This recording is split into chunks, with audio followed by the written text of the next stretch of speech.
Halo Sobat Lisik, kembali lagi bersama gue Jefferson pada episode cerita horor. Cerita kali ini berasal dari thread Twitter bernama @penulismalam94. Cerita dari kisah Mbak Fitri selama dia bekerja di penampungan asrama TKW. Dan cerita dimulai. Ketika semua surat persyaratan serta dokumen yang dibutuhkan telah siap dan melakukan medical check up, aku langsung diantar oleh Mbak Nur ke penampungan asrama TKW yang ada di Cilacap. Selama aku tinggal di asrama TKW Cilacap, semua berjalan baik-baik saja. Aku pun mendapatkan banyak teman baru yang juga akan diberangkatkan menjadi pahlawan devisa bagi negara. Beberapa di antaranya, mereka bertujuan ke Malaysia, Singapura, Hong Kong, Taiwan, dan juga negara Timur Tengah, yaitu Saudi Arabia, Mesir, Kuwait, serta Qatar. Tak terasa, waktu sudah berlalu 2 bulan. Aku telah menyelesaikan pendidikan bahasa Kantonis. Karena Hong Kong yang merupakan awalnya tujuanku untuk bekerja. Beberapa kali aku interview dengan calon majikan melalui face kamera, namun entah mengapa si calon majikanku ini selalu meng-cancel. Karena aku disebut belum ada pengalaman bekerja dan juga masih terbatas dalam bahasa yang baru saja 2 bulan aku kuasai. Dengan sabar, aku menunggu dan terus menunggu di penampungan asrama TKW cabang Cilacap sampai hampir 6 bulan. Karena bagiku tidak ada kejelasan tentang keberangkatan menuju Hong Kong, si sponsor atau yang dapat disebut Mbak Nur kemudian menyarankan untuk aku mengganti negara tujuan sehingga menjadi ke Taiwan saja. Awalnya jujur saja aku merasa sangat keberatan karena itu membuatku semakin lama berada di asrama Cilacap, sebab harus mengulang pelajaran bahasa Mandarin selama kurang lebih 2 bulan. Dengan bujuk rayu dan ucapan manis si sponsor, aku pun yang udah kepalang basah berada di asrama itu lama, akhirnya mengikuti sajalah apa yang menjadi sarannya. Aku yang dijanjikan akan mendapatkan gaji lebih jika bekerja di negara Taiwan. Dan lagi pula ditempatkan bekerja di rumah sakit menjaga lansia yang mana pekerjaan itu tidak seberapa berat jika dibandingkan bekerja membersihkan rumah dan mengurus anak. Mbak Nur pun berujar, ketika aku memilih untuk menjadi TKW ke Taiwan, aku langsung diberangkatkan ke asrama TKW yang berada di pusat, yaitu di daerah Bekasi, dan melakukan pelajaran bahasa Mandarin di sana. Mendengar hal tersebut, aku pun dengan optimis untuk pindah negara tujuan. Benar saja, lusa hari kemudian aku diantar Mbak Nur menuju asrama TKW yang berada di Bekasi itu. Sesampainya di sana, aku yang baru menginjakan kaki masuk dalam gerbang asrama pusat, melihat sekeliling wajah wilayah itu dengan agak sedikit bergidik ngeri.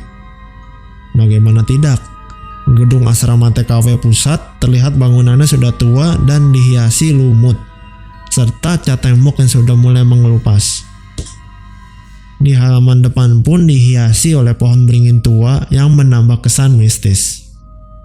Lamunanku kemudian dikejutkan oleh Mbak Nur yang mengajakku masuk ke dalam gedung asrama, khusus bagian negara Taiwan.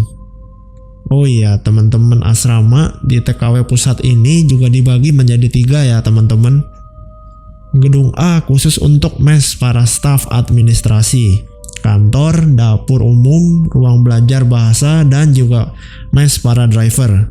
Gedung B khusus untuk asrama para TKW yang ingin menuju Timur Tengah, dan yang terakhir adalah gedung C khusus untuk asrama para TKW yang ingin menuju negara Hong Kong, Malaysia, Singapura, Malaysia, Brunei, dan Taiwan. Pandanganku masih bergerilya mengamati ruang demi ruang yang berada di gedung C. Hingga ketika Mbak Nur yang berjalan di depanku menghentikan langkahnya tepat. Di pintu ujung gedung tersebut masih persis bersebelahan dengan tempat pembuangan sampah. Untuk sesaat aku menelan ludah Melihat tempat baru yang akan kusinggahi ini lebih buruk daripada tempat yang berada di cabang Cilacap. Duh, ini asrama pusat kok serem banget ya. Dan buat gak nyaman gini. Di sana nampak berjejer tempat tidur tingkat dan ada beberapa lemari besar untuk menyimpan barang. Tiba-tiba mulai ada semilir angin yang membuat bulu kuduku makin berdiri. Ketika aku melihat tepat di atas pembuangan sampah itu ada pohon jamblang yang besar. Aku yang masih diliputi rasa was-was, tidak nyaman, sekaligus canggung karena harus beradaptasi dengan lingkungan yang baru. Terpaksa harus berpura-pura mengumbar senyum menyapa teman-teman yang sudah terlebih dahulu di sana. Satu persatu aku hampiri, menjulurkan tanganku untuk berkenalan dengan mereka dan saling berbincang satu sama lain. Hingga ketika masuklah seorang calon TKW yang mungkin kutebak umurnya tidak berbeda jauh dariku. Dan dia langsung menghampiriku dengan tatapan yang sangat ketus. Aku masih mencoba tersenyum kepadanya dan menjulurkan tanganku kembali untuk berkenalan. Namun wanita itu tidak bergeming. Udah Fit, biarin aja, nggak usah digubris. Dia itu namanya Darsina. Orangnya paling aneh di sini. Anggap aja dia nggak ada, ujar Mbak Eka yang duduk di sebelahku. Menurut info dari Mbak Eka dan teman-teman para calon TKW yang lain, awal mula Darsina masuk ke penampungan TKW pusat ini normal seperti pada umumnya. Darsina juga terkenal periang, baik hati, dan rajin piket kebersihan. Darsina ini berasal dari penampungan TKW cabang Indramayu yang telah selesai melakukan pembelajaran bahasa selama di penampungan cabang dan akan segera diberangkatkan menuju Singapura. Naas, Darsina yang terkenal periang dan lincah tiba-tiba tergelincir jatuh dari pohon jamblang ketika ia sedang memanjat ingin mengambil buah tersebut. Akibatnya, tulang pinggul Darsina terkilir dan membuat tubuh Darsina ini panas kejang pada malam harinya. Darsina sempat meracau tidak jelas kepada Mbak Yayuk yang kini sudah diberangkatkan ke negara tujuannya. Jika Darsina kerap didatangi sosok wanita mengerikan yang tangan dan kakinya terpasung, wanita itu terus menghampiri Darsina dan meminta bantuannya untuk membalas dendam. Darsina pun menjadi sering kesurupan dan mengamuk tidak jelas. Bahkan kejadian itu memicu 30 TKW lainnya untuk merasakan kesurupan massal. Kala itu, pengurus asrama TKW tidak mau ambil pusing untuk kejadian hal yang di luar nalar. Yang terpenting, ketika Darsina sudah pulih dari cederanya, ia akan segera diberangkatkan ke negara tujuan karena si majikan sudah menunggu di sana. Namun karena kondisi Darsina yang terus memperhatikan, terpaksa PT yang akan memberangkatkan Darsina harus mengcancel keberangkatannya. Darsina semakin hari semakin tidak terkendali dan dirinya menjadi memiliki dua kepribadian. Terkadang Darsina sadar berlaku seperti biasanya, tetapi seringkali Darsina berperilaku aneh. Darsina juga tidak ingat siapa dirinya, bahkan memakan rumput, mengacak-acak sampah, dan juga berteriak-teriak tidak jelas. Aku menanyakan kepada Mbak Eka, mengapa Darsina tidak dibawa pulang kepada keluarganya saja? Dan Mbak Eka menerka jika ada permasalahan uang fee yang didapatkan dari PT pemberangkatan TKW sebesar 6 juta rupiah. Saat itu sudah diambil oleh keluarga Darsina. Oleh sebab itu, jika Darsina ingin dipulangkan ke kampungnya, keluarganya harus menebus Darsina seharga 6 juta rupiah, ditambah lagi pembuatan paspor, ditambah lagi biaya makan Darsina selama di asrama TKW. Keluarga Darsina yang memang bukan keluarga tidak mampu, tidak sanggup membayar penalti dari pengirim TKW dan hanya bisa pasrah menjaminkan Darsina berada di sini. Mendengar hal itu, sedikitnya aku merasa prihatin dengan permasalahan yang menimpa Darsina. Dari kejauhan, aku perhatikan si Darsina hanya duduk. Sesekali ia berbicara sendiri di tempat tidurnya yang lusuh dan juga agak berbau. Entah mengapa rasa kemanusiaanku muncul, rasanya aku ingin mengenal Darsina dan berbicara dari hati ke hati. Sengaja aku memilih tempat tidur yang tepat berada di sebelah Darsina, walaupun di sisi lain ada sedikit perasaan takut. Namun aku tetap memberanikan diri agar supaya bisa lebih mengenal Darsina. Tak terasa waktu bergulir. Kini saatnya makan malam bagi seluruh calon TKW. Aku berjalan bersama Mbak Eka menuju gedung A untuk mengambil jatah makanan kami. Aku yang terus teringat akan Darsina tak lupa juga mengambil jatah makanan untuknya. Hei Fit, kamu ambil jatah 2 makanan buat siapa toh? Jangan bilang buat Darsina, tanya Mbak Eka dengan menaikkan alisnya. Gak Mbak, kasihan kan Darsina, pasti dia tidak makan kalau gak diambilkan, jawabku. Mbak Eka hanya menggeleng-gelengkan kepalanya dan tersenyum. Kok kamu ngeyel sih Kandani? Dikasih tahu kok ngeyel. Darsina itu sudah berwujud setengah setan. Dia nggak akan merasa lapar, Fit. Saranku kamu nggak usah dekat-dekat Darsina, nanti bakal muncul kesurupan yang masal lagi. Apa kamu mau tanggung jawab? Tanya Mbak Eka dengan ketus. Aku paham, ada kekhawatiran di wajah Mbak Eka mengenai Darsina. Namun bagaimanapun Darsina tidak boleh dijauhi. Seharusnya disupport dan didoakan agar lebih cepat pulih batinnya. Aku tetap memaksa mengambil 2 jatah makanan, 1 untuk dihabiskan duluan dan yang 1 aku berikan kepada Darsina. Segera aku mendekati Darsina yang hanya menatap kosong ke arah tembok dan dengan terbata-bata aku berucap, "Permisi, ini dimakan dulu ya Darsina, pasti kamu lapar seharian belum makan." Darsina yang menatap kosong ke arah tembok tiba-tiba menolehkan wajah kepadaku sambil berkata, Tolong sempurnakan aku ingin pulang, aku tidak mau disiksa lagi." Sontak aku yang kaget segera membaca-baca doa yang kuingat dan menggenggam tangan Darsina kuat-kuat. Darsina lalu menangis pilu sejadi-jadinya dan akhirnya tergeletak pingsan. Keadaan itu membuat kamar asramaku mendadak sepi karena sebagian pergi menjauh dari Darsina dan hanya beberapa calon TKW yang masih ada di dalam kamar membantu membaca-bacakan doa di sekelilingnya.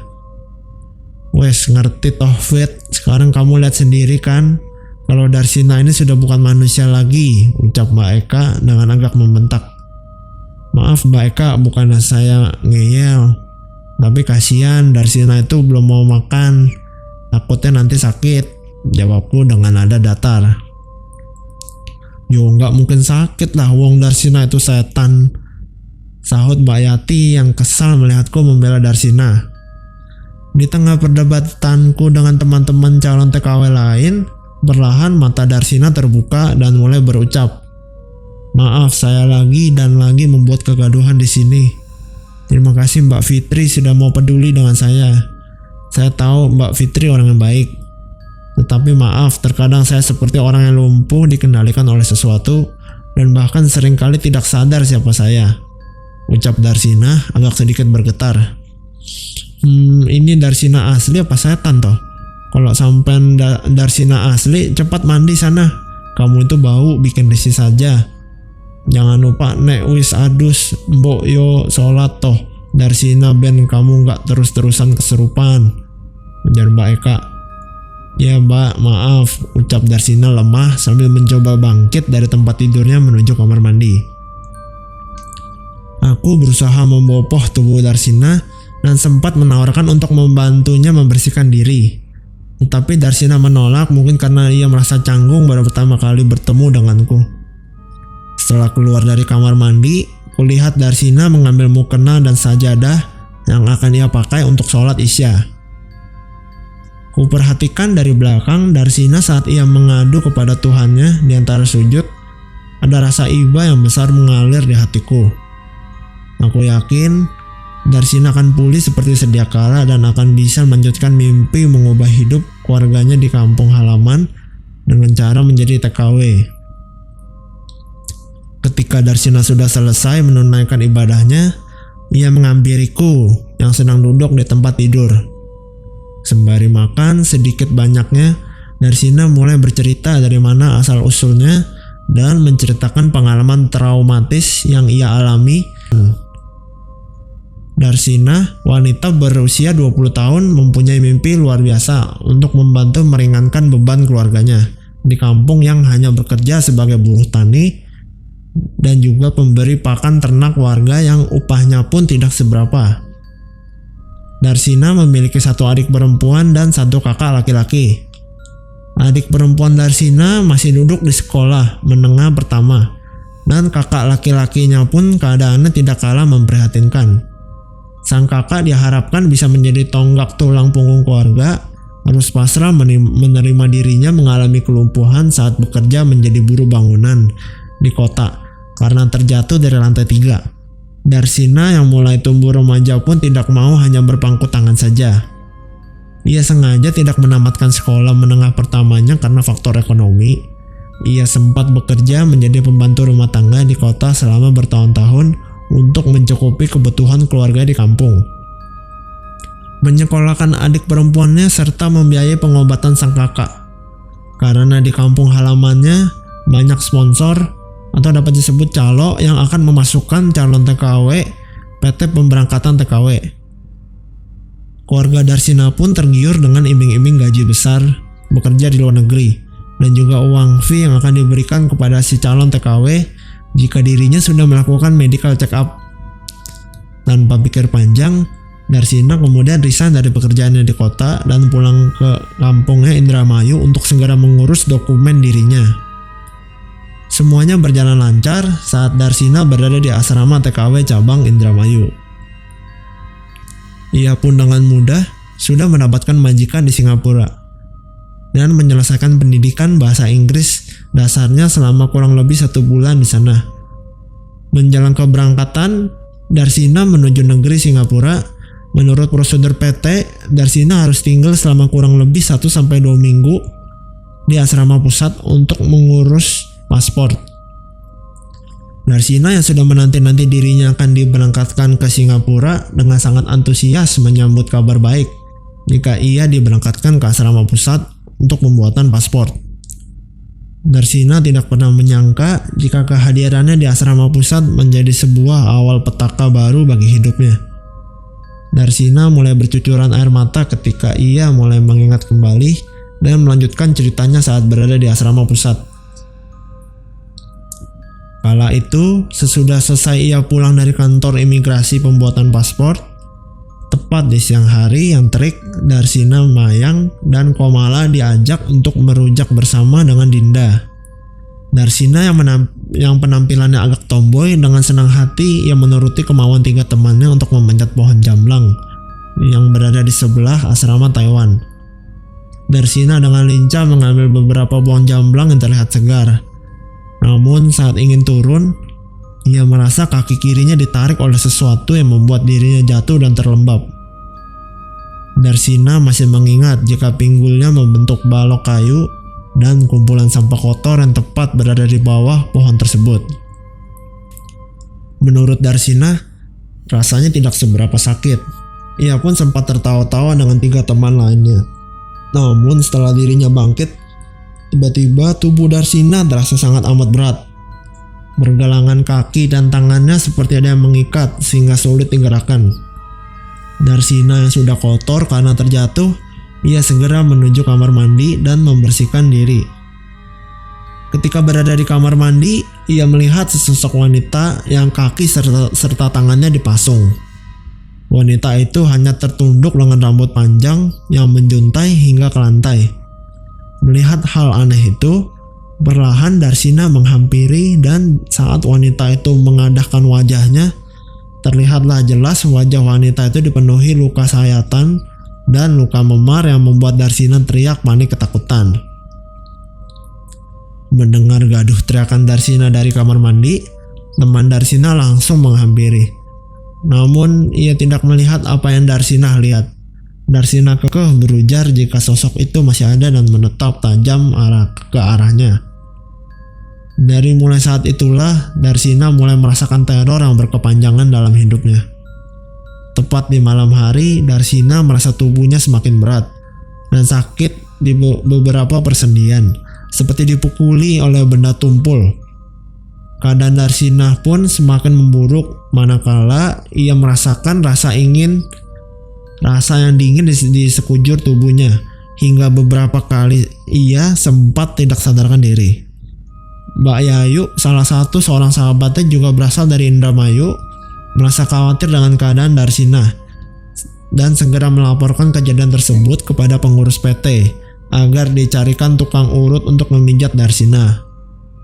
Singkat cerita, ketika selesai dipijat, bukannya membaik, Darsina kembali kejang-kejang dan tidak sadarkan diri. Saat itu Darsina merasa jika jiwanya seperti diajak oleh seorang wanita muda ke dimensi yang lain. Darsina melihat ada seorang wanita yang wajahnya hampir mirip dirinya, namun rambutnya ikal panjang, sedang dipasung di sebuah ruangan gelap. Wanita itu meronta-ronta berteriak meminta tolong menggunakan bahasa Arab dan meminta dikeluarkan dari tempat tersebut. Tak lama, ada seseorang pria bertubuh tambun besar datang mengendap-endap. Darsina berpikir jika lelaki itu akan menyelamatkan si wanita yang terpasung. Namun tebakan Darsina salah.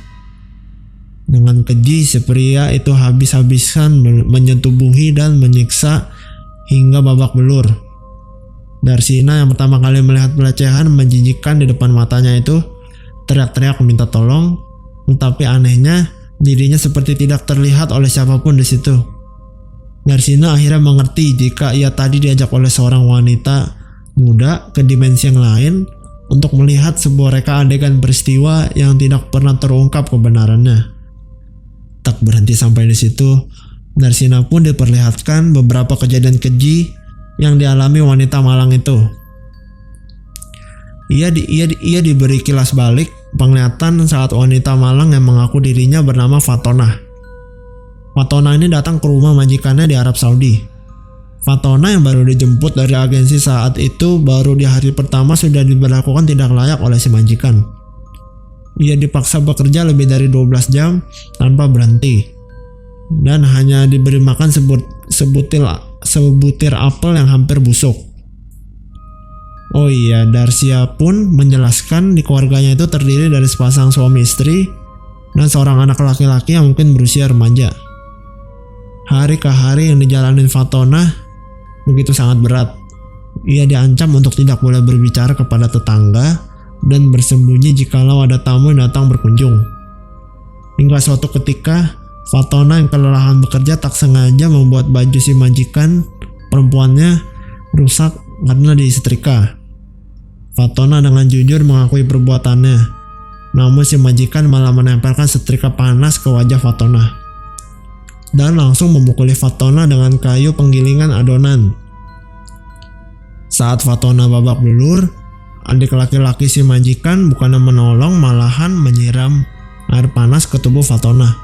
Sontak saja, Fatona berlari berteriak histeris karena menahan sakit dan panas. Di sisa tenaga Fatona, ia sempat melakukan perlawanan dengan membawa sebilah pisau dapur dan mencoba menghunuskan ke majikan perempuannya.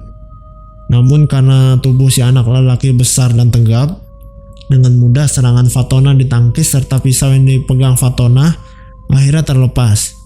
Si majikan perempuan dan anak laki-laki yang sudah dirasuki iblis langsung menyeret dan memasung Fatona di gudang penyimpanan makanan.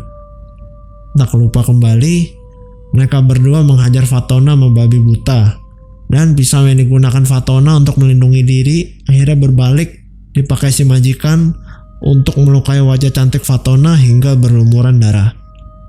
Setelah puas menyiksa Fatona dan memperlakukannya lebih rendah daripada binatang, mereka berdua langsung mengunci Fatona sendiri di ruang gelap itu.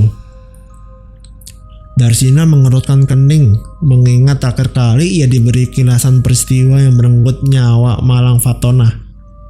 Setelah mungkin hampir 2 bulan, Fatona hidup seperti di neraka. Di antara keluarga biadab di Arab Saudi, Fatona menerima siksaan fatal, yaitu dikala suami majikan yang terbiasa mengendap-endap ruangan penyimpanan makanan untuk melecehkan si Fatona, dan diketahui oleh majikan perempuannya. Sang majikan perempuan ini murka si suami telah bermain serong melampiaskan amarahnya kepada Fatona dengan cara memukul kepala Fatona dengan tongkat kayu berkali-kali hingga Fatona ambruk bersimpah darah. Di sisa akhir nafas Fatona, dia berkata dengan lirih, "Kalian akan menerima akibatnya. Saya tidak ikhlas diperlakukan seperti ini lahir batin." Sampai akhirnya Fatona pun meninggal. Si majikan yang ketakutan segera melaporkan kematian Fatona kepada agensi di Saudi Arabia dan meminta memulangkan jenazah Fatona ke Indonesia. Keluarga biadab itu membuat cerita rekayasa jika saat keluarganya tidak ada di rumah tersebut disatroni perampok yang menyiksa Fatona hingga meninggal. Namun karena ada banyak keganjilan serta kecurigaan dari pihak polisi di sana, saat mengautopsi jenazah Fatona, akhirnya si majikan pun dikenai hukuman kurungan penjara dan denda yang harus dibayarkan. Bak sudah jatuh tertimpa tangga, uang santunan dan ganti rugi yang seharusnya diberikan untuk keluarga Fatona malah digelapkan oleh PT Pemberangkatan TKW yang tidak mau bertanggung jawab. Bahkan PT tersebut menyembunyikan kenyataan bahwa Fatona ini sudah meninggal di Saudi Arabia karena takut dituntut oleh pihak keluarga si Fatona di Indonesia. Saat jenazah Fatona dipulangkan, para petinggi PT penerbang TKW berniat untuk langsung menguburkan langsung jenazah tersebut di TPU yang terdekat agar permasalahan Fatona bisa cepat selesai. Sungguh malang nasib Fatona niatnya mencari uang di negeri Arab yang harus ia bayar dengan nyawanya. Setelah selesai, Darsina memberi penglihatan seluruh kisah kelam Fatona. Arwah Fatona berbicara kepadanya, "Maafkan saya Darsina, saya harus meminjam ragamu untuk membalaskan dendam saya di Indonesia kepada pengusaha pemberangkatan tenaga kerja yang keji itu. Tolong bantu saya menyelesaikan dendam saya, Darsina," pinta arwah Fatona. Darsina yang iba dan juga terbawa perasaan kesal, ia pun setuju dengan permintaan Fatona.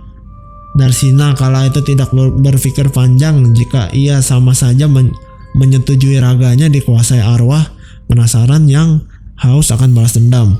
Tutup cerita Darsina. Aku kemudian menanyakan bagaimana kelanjutan Darsina untuk kedepannya. Karena bagaimanapun Darsina harus kuat dan bangkit, jangan mau dikendalikan oleh arwah penasaran yang haus akan dendam. Darsina hanya menggelengkan kepalanya. Ia sendiri seperti sudah terperangkap oleh arwah Fatona yang sewaktu-waktu menguasai raganya dan juga tidak secara langsung terpasung di asrama TKW karena kondisinya yang belum stabil. Darsina pun berkali-kali dianjurkan pindah negara tujuan sama sepertiku sambil menunggu keadaan yang membaik, tetapi dari hari ke hari belum ada perubahan yang berarti. Terakhir kali, aku yang masih penasaran bertanya kepada Darsina, bagaimana cara Fatona ini membalas dendamnya kepada PT Pemberangkatan TKW. Darsina untuk sesaat terdiam dan menarik nafas panjang. Ya, mungkin dengan cara merasuki tubuh saya, Fatona bisa meneror para petinggi perusahaan tersebut dan membuat calon TKW yang lain menjadi tidak betah. Sebenarnya Fatona ini hanya meminta petinggi PT Pemberangkatan TKW bertanggung jawab dengan cara memulangkan kembali jenazah Fatona ke kampung halamannya dan mengembalikan uang kematian yang seharusnya diserahkan kepada keluarganya di kampung. Fatona pun berpesan jika PT ini tidak bertanggung jawab dan sebaiknya calon TKW yang lain mencari agensi perusahaan penerbangan TKW yang sudah jelas darah lisensi. Namun karena sudah berbeda alam, Fatona tidak bisa mengungkapkan apa yang menjadi keinginannya tanpa melalui perantara mediasi. Baru saja mulut Darsina berhenti berbicara, tiba-tiba tubuh Darsina kembali lagi bergetar. Matanya menjadi putih semua dan mulai berteriak-teriak tidak jelas. Mbak Eka yang berada di luar langsung masuk ke dalam.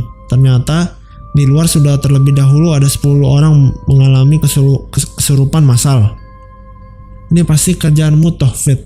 Kamu ini anak baru kok ngeyel banget toh ya. Wis tak bilang jangan deket-deket Darsina. Sekarang kamu coba tanggung jawab, bentak Mbak Eka dan menunjuk-nunjuk wajahku dengan bengis.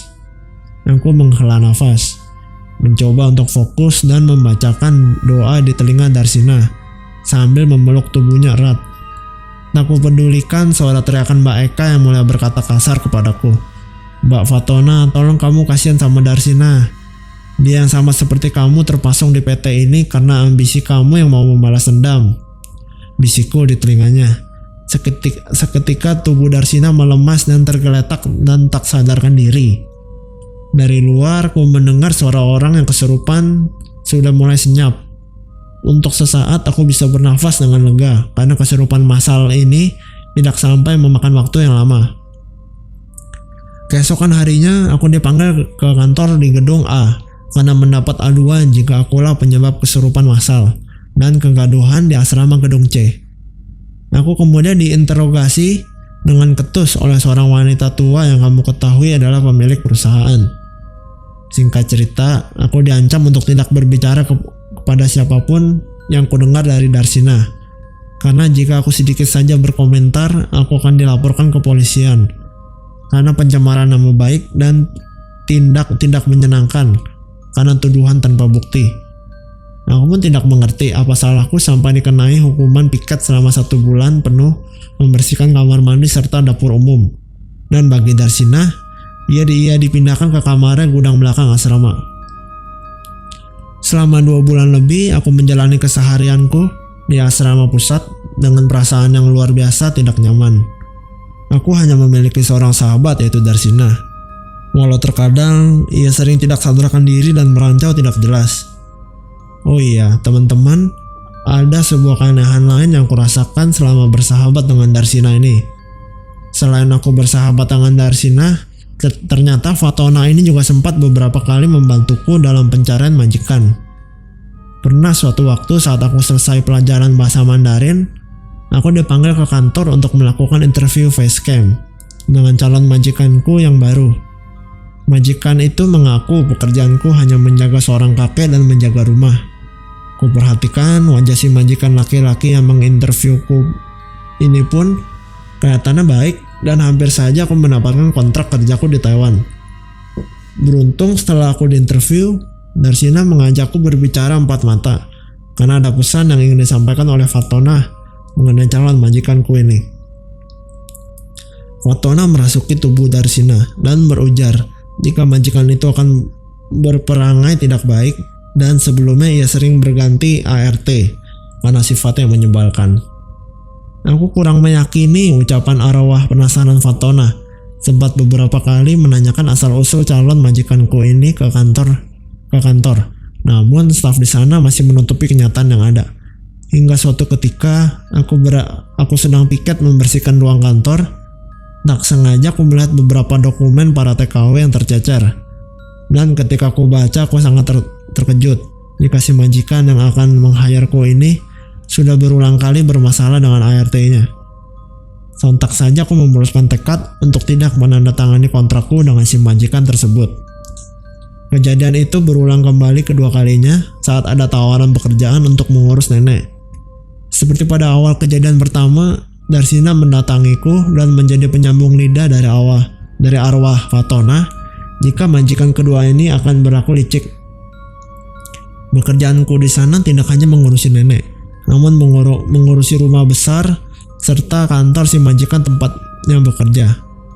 Aku yang saat itu bimbang antara percaya dan tidak percaya melakukan sholat tahajud di malam hari untuk menyerahkan semua keputusanku kepada Sang Maha Kuasa. Tepat di malam kedua, setelah aku melakukan salat tahajud, aku dimimpikan bekerja di sebuah rumah.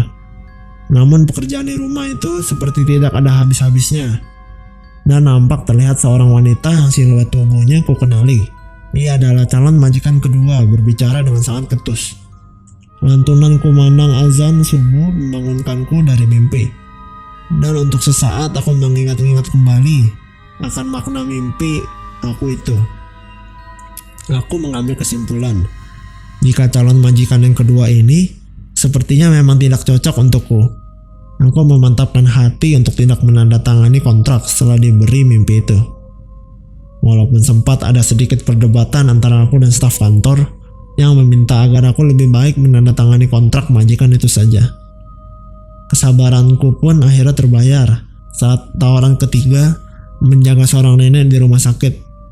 Tanpa ragu aku langsung menandatangani kontrak tersebut karena secara rinci si majikan memberikan gambaran pekerjaanku di sana. Dan entah mengapa, hatiku langsung srek saat melakukan wawancara facecam. Kalau tadi aku menceritakan hal yang baik dari arwah Fatona, nah sekarang aku akan menceritakan pengalamanku yang juga ikut diganggu oleh arwah penasaran itu selama di penampungan. Fatona seringkali menggangguku dengan suara tangisan pilu. Awalnya aku pikir dia adalah seorang teman asrama yang mungkin sedang menangis karena ingat keluarganya di kampung. Setelah aku dekati, si sumber suara ternyata terlibat bayangan siluet tipis wanita yang terpasung dengan rambut panjang yang menjuntai. Arwah Fatona pun sempat menjambak sampai rambut rontok dan menarik kakiku. Bahkan ketika aku terbangun dari tidur, rasanya seluruh persendianku sangat amat berat. Dan di beberapa bagian terlihat ada bekas memar. Aku sempat kesal saat itu, karena setiap malam hampir berdekatan, sehingga mendapatkan luka memar dan banyak rambutku yang rontok di tempat tidur. Bukan tanpa alasan, aku menuduh si arwah penasaran Fatona, karena di hari ketiga aku terus-menerus diteror oleh Darsina yang menghampiriku dan meminta maaf karena semua yang kualami adalah perbuatan usil arwah Fatona yang hanya ingin berbagi pengalaman penyiksaannya. Bukan sekali atau dua kali, aku melihat secara langsung bayangan arwah Fatona, suara tangisan dan sampai penyerangan fisik saat malam hari. Tetapi, aku menerima semua peristiwa yang aku alami adalah sebagai pertanda untukku lebih bisa mendekatkan diri kepada Allah yang Maha Kuasa, agar selalu dihindari dari segala bentuk gangguan yang tak kasat mata. Dan bagi Fatona, aku berpikir, mungkin yang ia lakukan kepadaku adalah sebuah bentuk berbagi pengalaman pahitnya selama ia bekerja di luar negeri. Dan jangan sampai aku salah satu ataupun yang tergesa-gesa memiliki majikan, karena itu akan berdampak fatal. Akhir cerita, aku tak lama diberangkatkan ke negara tujuanku, Taiwan, dan benar-benar mendapatkan majikan yang baik di sana. Sampai dengan kontrakku habis. Untuk kabar Darsina, terakhir kali kau dengar, karena pihak PT pemberangkatan TKW sudah muak dengan perilaku Darsina yang sering kali kesurupan. Akhirnya mereka memanggil orang pintar untuk menyembuhkan Darsina, dan ia segera diberangkatkan ke negara tujuannya ketika kondisinya membaik. Arwah Fatona sendiri masih ada di asrama TKW itu, dan selalu menagih keadilan bagi dirinya dengan cara meneror para calon TKW lain yang akan diberangkatkan. Kemudian cerita selesai.